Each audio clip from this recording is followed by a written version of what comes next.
Welcome to r/Am I the Jerk, where Karen expects her boyfriend to lie about his job to her parents. Am I the jerk for refusing to lie about my job to impress my girlfriend's parents?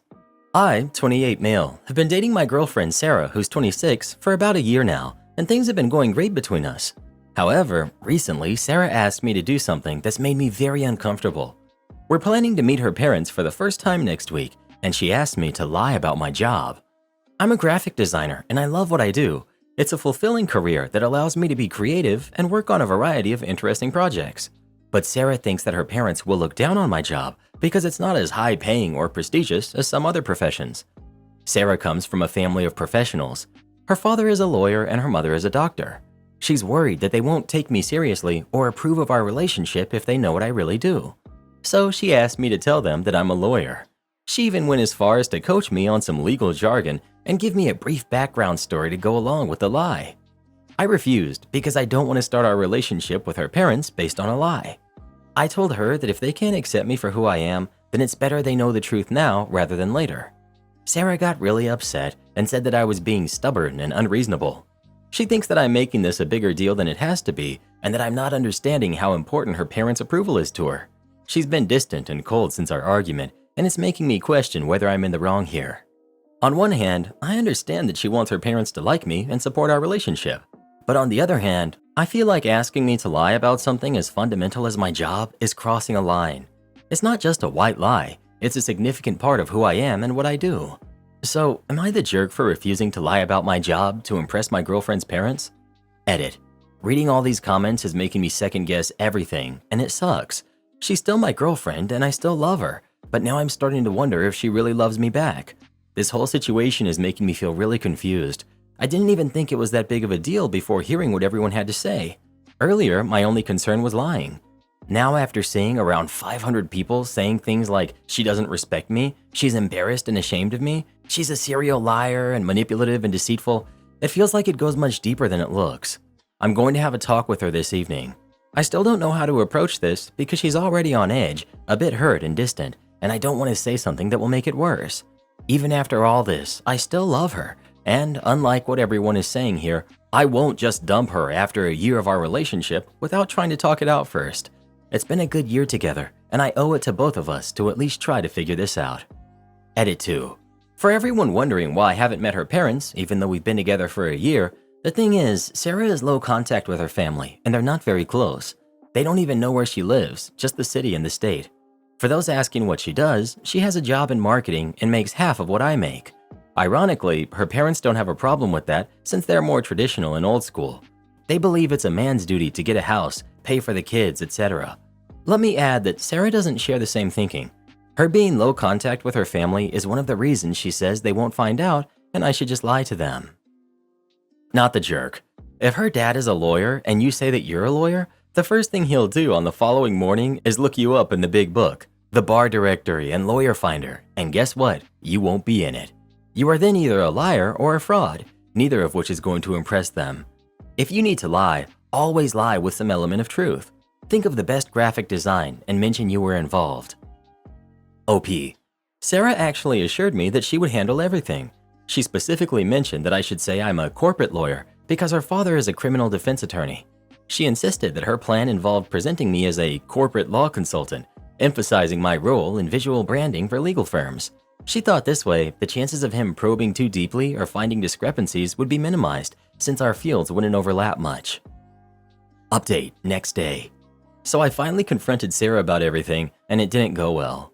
I told her that I felt she was embarrassed of me and ashamed of my job. She went absolutely ballistic, asking me who was filling my head with this garbage. I couldn't tell her that I posted about it on Reddit, so I said a friend made me realize it. She went even crazier, saying I betrayed her trust by sharing her personal stuff with friends. I can only imagine how she'll react when she finds out 312,000 people viewed it on Reddit. She insisted that I was being a jerk and that if I wanted to meet her parents, I had to go along with her story. I refused, saying I wouldn't lie to them and I was fine with not meeting them at all. I told her she didn't respect me or what I do and she was ashamed of me. I even said if she wanted to be like this, maybe I didn't want to be with her anymore. She started crying, calling me selfish, and saying I didn't know anything. Then she dropped a bombshell. She told me the reason she's low contact with her parents is because they're extremely controlling and manipulative. They have sky-high expectations, and even after she became an adult, they would threaten to stop paying for her college if she didn't obey them. Once she got her degree, she moved away, which really upset them, and they cut her off and took her trust fund. She's an only child, and her only chance of getting back in their good graces and getting her inheritance is to win them over now. She told me that her parents would rather be buried with all of their money than give it to her if she didn't win their approval. Sarah even admitted that she was going to lie about her job and my background too. She said her parents would think I'm a gold digger if they knew that I wasn't rich and would never give her any money. She revealed that she was going to lie about me coming from an old money family that they couldn't trace back. Lying about my job wasn't enough. She said she had to lie about my background too because the job just ticked one box, and me being from an old money family was just as important. She said she didn't tell me this earlier because she thought I'd break up with her over this, and she hoped she'd be able to convince me without revealing everything. At this point, I didn't know what to say. After reading all the comments on Reddit, I wasn't even sure if what she was saying was true anymore. I told her I didn't care about the inheritance. If she and her parents can't accept me for who I am, then maybe this isn't right for me. She started crying again, calling me a selfish jerk, and saying she did all of this for me and our future together. She envisioned a happy family, a home, having kids and everything. I was really shaken, mad, and hurt, so I packed a few pairs of clothes and moved out to stay at a friend's place. Now I have no idea what to do next. She said it's not just about the trust fund, but her parents' entire estate and inheritance. She's the heiress to that, but she said her parents are full of ego, pride, etc. And I quote, "When they pass on, they'd rather take their money to their grave rather than giving it to me, their only kid." She's been bombarding me with messages that we could use this money and that she'll get most of it when we get married because her parents agreed to give her some of the money if she marries someone they approve of. She's even created some sort of fake documents for me where everything but my picture is real. She's texting me that if the reason why I don't want to do this is because we might get caught, these documents will make sure we don't. She texted, "See, after this, they can never suspect us in a million years and we'll seem legit." I'm sort of leaving her on red now because I don't want to ask her what exactly these documents are right now. But now I'm sure I'll have to break up with her because it seems like she's been planning this for months. She's really gone off the deep end. What should you do next? You need to forget about Sarah, block her, and move on with your life. Her mental problems are not something you want to deal with. OP, I still have a lot of stuff to deal with besides this. We share an apartment together, and all my stuff, except for a few pairs of clothes, is there. I'll have nowhere to go immediately, so I need time to figure this out. Plus, just walking away without a plan isn't easy. I'm trying to navigate this mess carefully. Well, who do you think is the jerk? OP or his girlfriend? Please let us know. No amount of inheritance in the world would be worth putting up with someone like that. Am I the jerk for sabotaging my husband's tournament after he refused to help with our newborn? My husband, Jake, who's 30, and I, 27 female, recently welcomed our first baby, Emma, who is now 3 months old. As most new parents know, it's been a challenging time, filled with sleepless nights and endless diaper changes. I'm on maternity leave, so I'm home with Emma all day, but I still need help from Jake, especially during the night. Jake works from home and he's a huge gamer. He spends most of his free time playing online games with his friends. I've tried to be understanding and to give him space, but it's been hard when he refuses to help with Emma at night. I've asked him multiple times to take turns getting up with her, but he always says he's too tired or that he has an important game. One night after I had been up with Emma for the 3rd time and Jake was still glued to his computer, I'd had enough. I went into his office and asked him to take over so I could get some sleep. He waved me off, saying he was in the middle of a game and that I should just handle it. He added, "You're on maternity leave and free all day while I have to work, so I need time to relax. You're just sitting around doing nothing all day anyway." I was exhausted and on the verge of tears. I needed his help, but he was completely dismissive. In a moment of frustration and desperation, I walked over to the router and turned off the Wi-Fi. That's when Jake completely lost it. He stormed out of his office, screaming at me. Apparently, he and his friends were in some sort of online tournament and they were about to win when I unplugged the Wi-Fi. He called me selfish, irresponsible, and accused me of sabotaging his one form of relaxation. He went on to say that I had no right to interfere with his me time and that I should have just waited until he was done. I calmly explained that I needed his help and that our baby was more important than his game. He refused to listen and continued to go off on me, adding that I haven't even been hooking up with him and that we've only done so a few times in the past few months. He accused me of wanting to take away everything from him while doing nothing all day and just sitting around all day. Jake never helps during the day either, even after he finishes work at 5 p.m. I don't expect him to help during work hours, but once he's off, he should be stepping up as a parent. Instead, he goes straight to his games, leaving me to handle everything alone. Since then, he's been sulking around the house, barely speaking to me. To make matters worse, his friends have been sending me mean messages, calling me a crazy wife, and saying I'm unreasonable. One of them even suggested that Jake should leave me because I'm too demanding. I feel like I'm losing my mind here, just trying to get a bit of support. I'm exhausted, and all I wanted was for Jake to step up and be a parent too. Instead, I'm being painted as the villain for wanting help with our newborn. Am I the jerk? Edit. For those asking why I married him and didn't I know this before, Jake was completely different before Emma was born. He was supportive and understanding. This behavior is new and shocking to me. Edit 2. To those calling me the jerk, I'm sorry. Your words cut deep, and I feel more hurt than I can express. I didn't turn off the Wi-Fi out of spite or because I couldn't handle my responsibilities. It was a desperate act after feeling completely unsupported and alone. I feel like I'm drowning in guilt and sadness. This time with Emma has been incredibly challenging. I'm constantly exhausted and in pain from naturally feeding. All I do is cry because I feel like such a failure. I just can't anymore. Jake works hard and I appreciate him, but his indifference to my struggles makes me feel so isolated. I spend my days and nights in tears, wondering if I'm failing as a mother and a wife. All I've wanted is for us to share the responsibilities of parenting, especially during those late-night feedings and diaper changes that leave me feeling so drained. I've been struggling with feelings of sadness and guilt, wondering if I'm failing as a mother and a wife. It's not about controlling his downtime, it's about needing his support during this incredibly tough time. I wish you could understand the depth of loneliness and frustration I've been feeling. Your words about me being selfish and immature hit hard because I've been questioning myself constantly. I never wanted to play the victim or make Jake out to be the bad guy. All I wanted was for us to work together as a team like we promised each other when we decided to start a family. I'm sorry if my actions hurt anyone, including Jake and his friends. I was overwhelmed and at my breaking point. I'm trapped in a cycle of guilt, feeling like everything is my fault. I never wanted to hurt anyone, I just don't know how to cope anymore. I'm not trying to be selfish, I'm just trying to survive. This is impossible to live like this. Why are you with him? Did he even understand that he became a father, or was he gaming through the birth of the baby?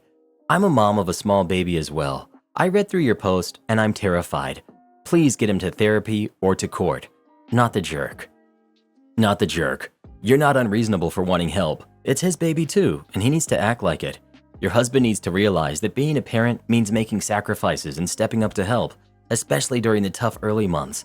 Gaming is not more important than taking care of his own kid. You did what you had to do to get his attention, and he needs to get his priorities straight. Not the jerk. Please ask him, when is your me time? Make him give you a fixed time, and then stick to it and go to bed. By the way, he failed as a partner, and up to now also as a father. He's the jerk. Not the jerk. But before you go taking the predominant advice from this extremely toxic comment section, why does everyone here scream divorce as their first reaction to stressful situations? I recommend you stop and breathe and ask why he's doing this. He's your husband, and clearly he's suffering from a lot of stress. I'm not saying you need to shoulder his burden, but it would probably be healthy to understand what it was if possible, if he's willing to open up. And if you can get some time with him without the baby, just the two of you, and before he settles into his routine for the evening, he may be willing to open up about what's really going on. Am I the jerk for refusing to let my mother-in-law come over and sending her a receipt for our daughter's fridge? My husband and I have a 5-year-old daughter, and I'm 6 months pregnant to have our son. We appreciate that our parenting style is very different from that of our parents. Due to experiences from my own upbringing, we prioritize autonomy and food for our daughter and plan to do the same for our son. To foster this, we set up a tiny semi-functional kitchen for our kids. It includes a small functional fridge, and my husband even rigged the sink with a weak pump. Our daughter keeps snacks in the fridge and her tiny pantry. The snacks range from bananas to individual chocolates. She has the freedom to take a portion of whatever she wants. When she wants to cook, like make a fruit salad, etc., she can do so. Of course, she doesn't have access to dangerous items, but she helps us cook when she wants to. This method has resulted in our daughter not going crazy at the prospect of candy or chips because she can decide when to have them. She also knows that once she eats her snacks for the week, that's it, so she's learned to pace herself. Now to the actual story. My mother-in-law is in town for a while and we let her stay with us. I actually like her, but it's been a struggle at times because she has very set ways. She's not a fan of the tiny kitchen. She thinks we're going to make our daughter obese by allowing her to have snacks when she wants. On the first night, she took away the granola bar that my daughter was eating because dinner was at 6 p.m. It was around 4 p.m. When we asked her to please give it back and not to interfere, she relented, and that was that. Or so I thought. Last night, our babysitter got sick, and we asked mother-in-law to watch our daughter. She agreed since it was just from 6 p.m. to 10 p.m., and our daughter goes to bed at 7:30 p.m. We went out for dinner, and when we returned, we found our daughter awake and crying. I went to soothe her, and my husband went to talk to his mother. It turns out, mother-in-law had made baked fish with boiled potatoes for dinner. My daughter told her that she doesn't like fish because the smell makes her feel sick. Mother-in-law insisted she had to eat everything on her plate or she wouldn't be allowed to leave. Our daughter ate the potatoes and tried to eat the fish, but gagged. Mother-in-law got furious, took the plate away, and sent her to bed early. Our daughter got hungry and went to her kitchen to make some banana oats. Mother-in-law heard what was going on, took the food away, threw it out, and brought out the rest of the fish, insisting she finish her dinner if she was hungry. Our daughter started crying, and while trying to eat, she ended up throwing up. Mother-in-law cleaned her up, and that was when we came home. I was livid. I immediately told mother-in-law that her behavior was unacceptable and that she overstepped our boundaries. I made it clear that she would not be welcome to stay with us again if she couldn't respect our parenting choices. To make matters worse, I discovered the next morning that mother-in-law had unplugged our daughter's fridge and put it outside. It rained heavily overnight, and the fridge was completely ruined. When I confronted mother-in-law, she brushed it off, saying it was for our daughter's own good and that she didn't need a fridge. Edit: the fridge is not in her room. I decided to send her the receipt for the fridge to underline how serious we are about this. Mother-in-law thinks I'm overreacting and that I'm being disrespectful to her as the grandmother. My husband is on my side, but he feels caught in the middle. So, am I the jerk for refusing to let my mother-in-law come over again and sending her a receipt for our daughter's fridge? Why do some grandparents think they have the right to demand respect when they don't respect their adult kids and their partner's parenting choices and decisions? Respect is earned, not given. She lost any respect you had for her when she damaged your daughter's property and her actions. She isn't the parent here, you and your husband are. Not the jerk. Not the jerk. My grandmother was another one of those eat everything on your plate people, which could be okay, but let me put what I want on the plate. Don't heap it with stuff that I don't like intentionally. There are still several foods that I will not eat to this day because of this. You're the jerk. Teach your kids to eat what they are served. The reason there are so many little minions who refuse to eat anything besides chicken nuggets is because their parents allow this. If I had ever had the audacity to refuse to eat something I was served, my parents would not have made me dino nuggies and chocolate milk. They would have told me to just go to bed then. This is called discipline. And when you raise your kids by bending to their every will, they will grow up without principles. And when you have no principles to stand on, you're in for a rough life of perpetual victimhood. I'm actually not surprised that everyone else here thinks you're in the right. Am I the jerk for refusing to take check-in photos for my bodybuilding boyfriend? My boyfriend, male 33, and I, female 31, have been together going on 4 years and we have a toddler together. After 2 years of struggling to get back into work after the baby, house cleaning in the meantime, I'm finally getting a stable income. Bodybuilding professionally has always been my boyfriend's dream, so we decided this is the year for him to do it, and I would fully support him. Bodybuilding is expensive to do, so our deal was that I'll cover the bills and rent, and he can cover his coaching and household groceries since he eats a lot of food and supplements, so he can focus 100% on bodybuilding and take a step back from working full-time. Another notable thing is both of our goals to live from social media income. We discuss this constantly, and it's a dream of ours. For context, I have over 145,000 followers over 4 platforms that I've grown in the past year and a half. I get a fair amount of income, nothing crazy, but enough to cover bills. I'm filming myself all day, and when I'm not filming, I'm editing and posting, and it's incredibly time-consuming. Because of this, we have 3 tripods and 2 photography lights. They're super easy to set up and fold away, simple and inexpensive ones from Amazon. My boyfriend has 8,000 followers, but only works on 1 platform. My boyfriend's on week 3 of coaching and has to send a check-in photo to his coach along with his morning weight every Wednesday. Last week and the week before, I helped him, but I told him he should use a tripod so it's more consistent angle for a photo. Also, because I have a lot to do myself, and I can't just drop everything to help him every single time. He also has been too lazy to go to the gym in the morning to get his actual weight and has been sending the weight from days prior for check-ins. This morning, Wednesday, he asked again for me to help him take photos, but that he needs to use the photo lights we have. I told him sure, go set up the light while I get my coffee ready and milk ready for our toddler when she wakes up in a minute. I finished getting the milk ready, and he was standing there with his phone and the folded light on the ground with the cord still wrapped neatly around it. He didn't even try to set it up and was waiting for me to come do it for him. I lost my temper and told him forget it, he can do it by himself and use one of our tripods. I went to get our toddler and left him to fend for himself. He told me he didn't know how to extend the light and he didn't want to try in case he breaks it or something. He also said he didn't know how to extend any of our 3 tripods that we've had for over a year now. I told him if he wants to be a bodybuilder influencer, he better figure out how to use a simple tripod and photo light, and good luck honestly if he can't do that on his own. He's angry that I didn't just take a couple seconds to take the photos for him since it's only once per week and only takes a moment. He also said that I promised to support him, which is true. Am I the jerk for not helping him? Everyone sucks here. Y'all are cartoons. Everyone sucks here. This entire arrangement and lifestyle sounds like a disaster on both sides. My needy boss wants me to adopt her, plus update. My manager, Wanda, is a director about 5 years younger than I am. I'm 63, also a woman. She's been with our employer for over 20 years, is extremely good at what she does, is fiercely loyal to her staff, and possesses a wealth of knowledge and insight about our specific work unit and about government in general.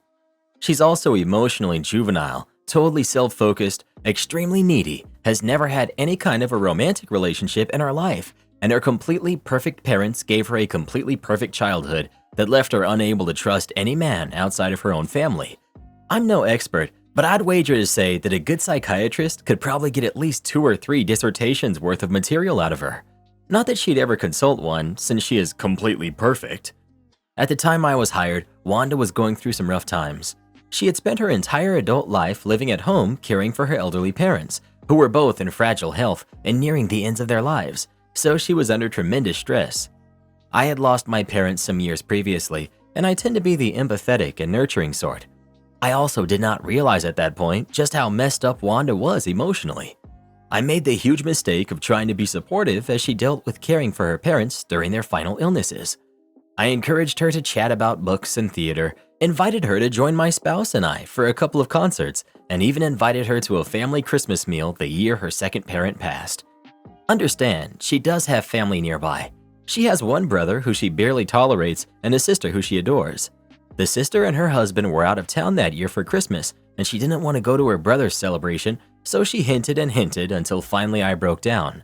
It made for a fairly awkward gathering, as our family is kind of rowdy, while she's considerably more quiet, and she made no secret of the fact that our typical holiday was not what she was accustomed to, but she continued to hint for more invitations afterwards anyway. I've worked very hard since then to ignore the hints, which, several years later, are still being dropped on a near constant basis.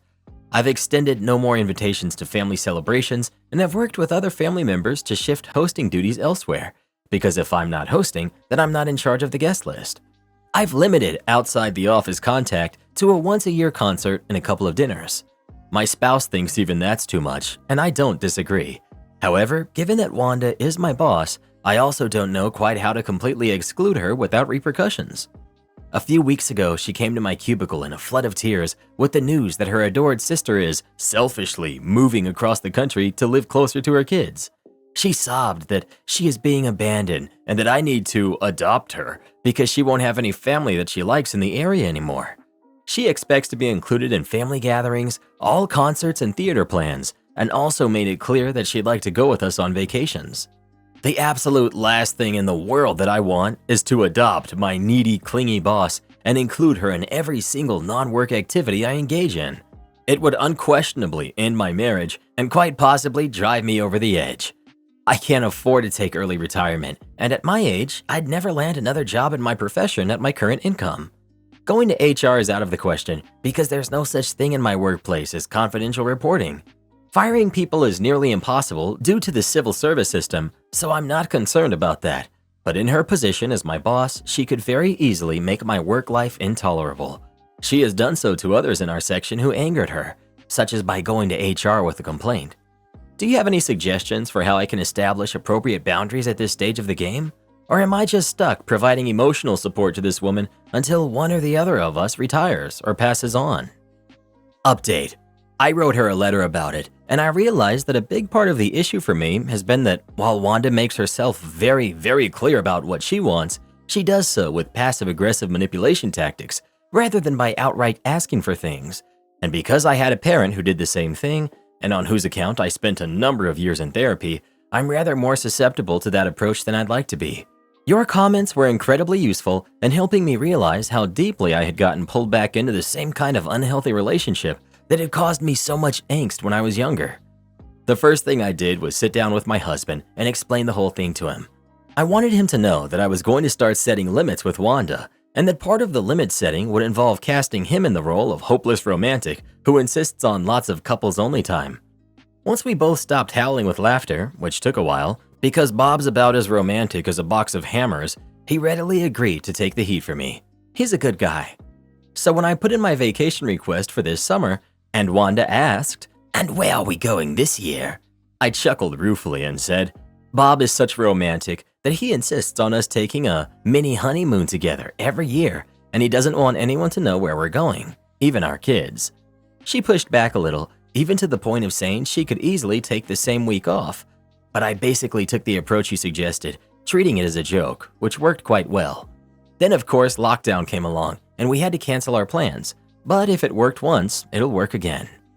When I started planning a ticket purchase for an autumn concert series that Bob and I always attend with friends, one that Wanda also likes and used to attend with her sister who moved out of state, I offered to include her for the one performance that we take a large group to. She immediately replied, "Yes, I'll go with you for that one, and then you can go with me to all the rest." To which I responded, "Oh, the rest of the series are dates for Bob and I. Such a romantic old guy he is, still wanting to go out on dates with his wife." She pushed a little, but blaming it all on someone else, and especially someone who is a man, was quite effective. She pretty much already assumes that all men are scoundrels whose only goal is to thwart and frustrate her anyway. Redirection and deflection have also been useful tools. A couple of months ago, Wanda stopped by my desk one afternoon and complained, "My stupid brother wants to give my mother's ring to his obnoxious stepdaughter at their Easter dinner. She's so greedy that she'll probably go pawn it. I really don't want to go to their place for Easter. I really wish I had someplace else to go for the holiday. It would be so nice if someone else would invite me to their Easter dinner." I just replied, "Hey, did you hear that Fergus and Legal sent back his edits on that policy document we drafted on llama herding? He completely changed the meaning of the middle section and will be in violation of the llama management ordinance if the guidance is released that way." That produced a very predictable response, one that successfully kept the topic of Easter dinner out of the conversation for the rest of the day. It takes a bit of planning to keep a distraction like that ready in my back pocket, so to speak, but there's always some new crisis or controversy looming in our organization, so it's not all that huge of a stretch. And it's been well worthwhile in terms of deflecting Wanda's attempts to manipulate me into including her in my personal life. Lockdown has honestly helped the situation too, strange as it may sound. As stressful and horrifying as it is, the social distancing requirement has been a godsend in helping me establish and maintain a healthier degree of emotional distance. For example, it's essentially impossible at our workplace to get away from Wanda. Even though she's considered a mid-level executive and is eligible for a private office, she insists on having a desk right out in the middle of the cube farm to be close to her people, which translates to being up in everyone's business at all times. When we went to telecommuting, however, that all changed because we're all scattered to our own homes and Wanda can't do the kind of spontaneous drop-by meeting where she traps a helpless victim in their cubicle and babbles at them for half the afternoon. We don't do video meetings either, thank goodness, and it's downright amazing how much more work I can produce in a day now. There's still phone conferences, of course, but for some reason, whenever the phone rings, my dog wakes up and insists on going out for a bathroom break. It's so odd, I can't seem to talk for more than 5 or 10 minutes, just long enough to cover the business purpose for the call, but no longer. And the minute Wanda goes off on another rant about Easter dinner with her horrible brother, Daisy starts whining at the door, and I have to end the call to take her outside. Of course, I know that at some point we'll all be back in the office again, and I have no doubt that Wanda will resume her spontaneous drop-by meetings and her passive-aggressive attempts to manipulate me into adopting her. But with the insights I've gained from here, I expect to have no trouble at all with keeping her off my back. Am I the jerk for not wanting to do a cake for my stepsister? I, 20 female, and my stepsister Clara, who's 28, never had any problems before. We stayed civil with each other, mostly because we actually don't interact that much, so there's no room for fights since we just don't see each other often. Until now. She's getting married in a couple of days, and my brother-in-law asked me for something a week ago. A cake. I do cakes and sell them, but not for a living, just so I can get a little bit more money to pay for my college, so I don't have experience doing such big cakes for events. Brother-in-law told me it's not a big wedding, so I don't have to worry. It's a decently sized cake for at least 80 people, still big, but something I can manage, so I said yes. I sent Clara a message asking for specifications, and she replied with screenshots of cakes from Pinterest. Nothing more. I had to push her further so she could give me exact ideas for the cake, since all of her replies to my questions were, "It's literally in the images I sent. Can't you see?" Whatever. A few days pass, and I sent her a quick sketch of the cake, and she didn't reply. Another day passed, and I sent an image of all the things I bought for the cake, so she can tell me if this'll work. But again, nothing. So I then told her how much the cake would cost in total, and I asked her to please pay me half of it now, so she can pay the other half later. And at this time, I did get an answer. A call. She was fuming and demanding an explanation of why I'm charging her for the cake, practically yelling at me. I was confused by her reaction, and I had to explain to her that it's literally my job, and that I already bought all of the things for her cake, so all I'm asking for is half of the payment. She said how dare I charge her for a cake for her special day, that family does things for each other without expecting something back, and more stuff like that. Long story short, she's not paying me for anything, and she made sure to make it very clear that she's not giving me a single penny. Yesterday, she called me again and asked me how her cake is coming along.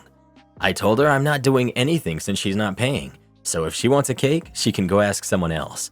She yelled and cried, saying I'm a selfish jerk, that I don't care about her and there's no time for her to get another person, so to please stop being a jerk and just help her out. I laughed at her and hung up. Later, my dad called and told me that I am a jerk for laughing at Clara when she's in distress, and that just make this stupid cake so that she can stop complaining about me. I admit, I actually can do her cake since I already have the stuff to make it, so that had me thinking maybe I was being salty. I can do her cake. I have the things already bought and her sketch made, so I don't lose anything. My mom told me the exact same, and I'm genuinely starting to think that I might be the jerk here. So Reddit, am I the jerk? Do this next. Tap here on your screen to come see our new podcast playlist, where you'll find thousands of hours of the best stories you've ever heard. Or tap the one on the right. That episode is specifically just for you, based on other videos you've enjoyed the most.